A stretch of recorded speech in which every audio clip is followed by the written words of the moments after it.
In this case, we will see the important things and principles about medical negligence that appeal to the medical professionals. This case shows the patient as appellant and the doctor as the respondent. On 11 July 1982, the appellant had a terrible accident that led her to be warded in the hospital, where the first respondent was on duty. Because of the accident, the appellant suffered the mislocation of the vertebrae of C4 and C5 at her neck with bilateral locked facet condition. The first respondent is the orthopedic expert surgeon that is treating the appellant on that material time. Due to the condition, on 19 July 1982, the first respondent had the first of 3 operations on the appellant to fix the condition of the vertebrae by relocating the vertebrae and inserting the loop of wire to stabilize the spinal cord, but unfortunately failed. Due to the falseness of the operation, the appellant became paralyzed a day after the operation was done. According to Dr. MOHAMMAD, a neurological surgeon, this happened because the inserted wire loop pressed the spinal cord.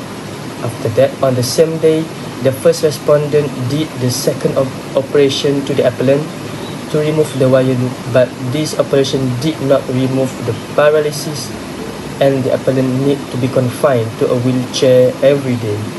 Appellant has filed the suit against the first and the second respondent due to the medical negligence and had been brought to the High Court in January 1987. At the trial, the appellant succeeded in proving that first, she paralyzed due to the first operation that helped by the first respondent, not the road accident. Second, the first respondent negligently in placing the wire loop that pressed the spinal cord that led to the paralysis. And third, the first respondent also negligently did nothing possible act to fix the problem after realized it and to fix it. Last, the first respondent was negligent when he did the operation without Dr. MOHAMMAD, who pointed out the case of the paralysis. Next is the contention by the plaintiff or the appellant. The appellant argued that her paralysis was caused by the first surgery done by the first respondent and not because of the accident she was involved in. Also, she added that the first respondent was negligent in tying the wire loop, which compressed the spinal cord, in which it led to paralysis of her entire body. Furthermore, she argued that the first respondent was negligent again because he did not do anything immediately after he found out that the appellant suffered paralysis, and when the first respondent conducted the second surgery, he did it without the supervision of Dr. MOHAMMAD, who is a neurosurgeon and the one who discovered the cause of the paralysis that the appellant suffered. Now moving on to the respondent's contention. It is argued by the respondents that even though the 2 surgeries that were done by them, which are the main reason that caused the paralysis by the appellant, that are suffered by the appellant, they argue that even though the 2 surgeries were made or were executed by the express consent forms made by the appellant, the first consent being when it was done by the time of her admission, and the second consent showed her thumbprint bearing the form or bearing the date of the surgery. The issue in this case that has been found is whether the Bolam test applied in the case of Bolam and Frian Hospital Management Committee 1957 shall apply to all areas of medical negligence. Okay, first and foremost, a doctor's standard duty of care must arise when he is in a fiduciary relationship with his patient. Okay, so according to the Lord Hewitt, Chief Justice in argument case, the duty of care of doctor stands out in his relationship with his patient. Without this relationship, then the doctor does not have the responsibility to diagnose, treat, and advise his patient with due diligence of care and care. So the next one is the Bolam test, in which can be defined as a peer review of a medical professional's activities that determines if the actions of a practitioner align with the actions of a significant number of other qualified professionals. in the same field. The other medical professionals can nevertheless determine then that the course of therapy or degree of care was appropriate, even though they would have taken a different course of action. This is according to the case of H. Samantha and Joe Samantha, 2003. Okay, so in other words, the professional conduct of a doctor is evaluated through the opinion of a medical profession, that if the doctor acted accordingly, then he is not negligent. Okay, but the Bolam test has no influence on a doctor's duty or standard of care when it comes to warning a patient about the substantial and inherent dangers associated with a prescribed course of treatment. Therefore, the Bolam test has no relevance to the duty and standard of care of a medical practitioner in giving advice to a patient of the potential risk that the proposed treatment may give.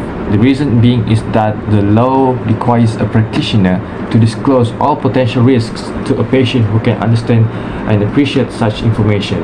This allows the patient to choose whether to proceed with the proposed treatment knowing the risks involved or decline to be subjected to such treatment.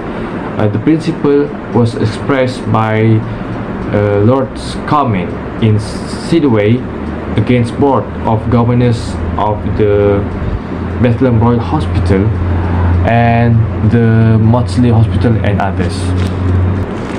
Instead, there is another test called Roger and Whitaker test. This test was derived from the Australian case named Rogers and Whitaker in 1992. The court in this case followed the ruling in Lord Scarman's case and made the following statement: a doctor's standard duty of care is not determined solely on the recognized practice that is supported by a responsible body of opinions in that profession.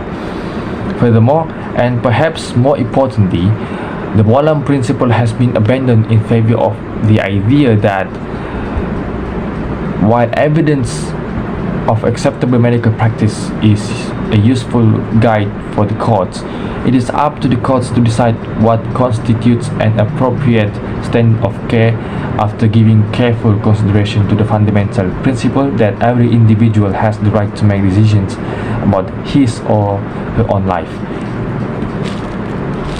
In addition, King Chief Justice in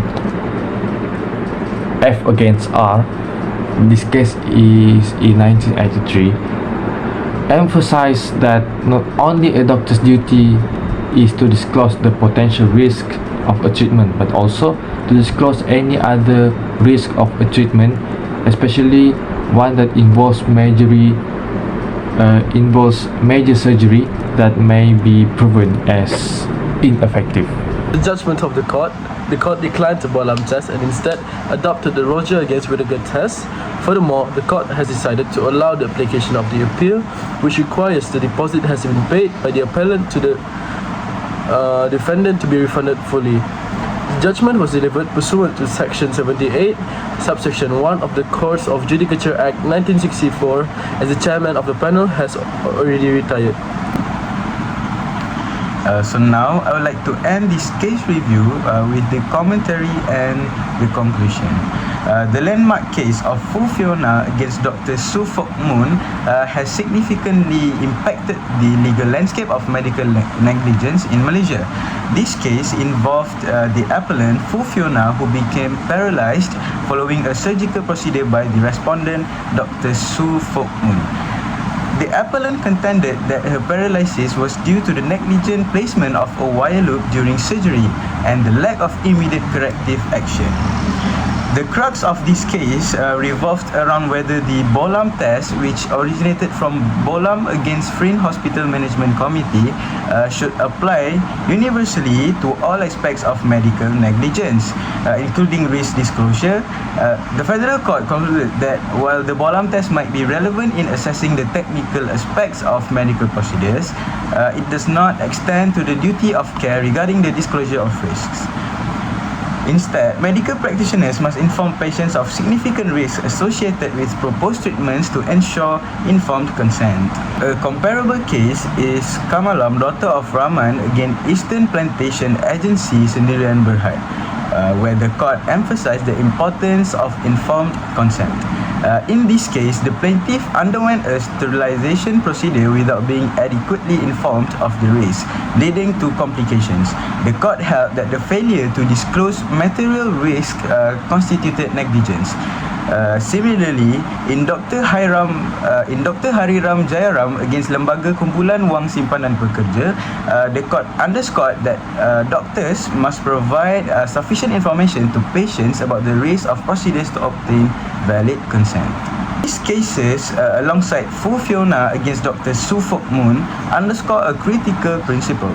The duty of care in medical negligence include not only the proper execution of medical procedures, but also the comprehensive disclosure of risks. This approach ensures that patients can make informed decisions about their healthcare. In conclusion, the decision in Fu Fiona against Dr. Su Fok Moon emphasizes the necessity for medical practitioners to fully inform patients about the risks associated with treatments. This case, aligned with similar Malaysian precedents, reinforces the importance of patient autonomy and informed consent, promoting a more transparent and accountable healthcare system. Thank you.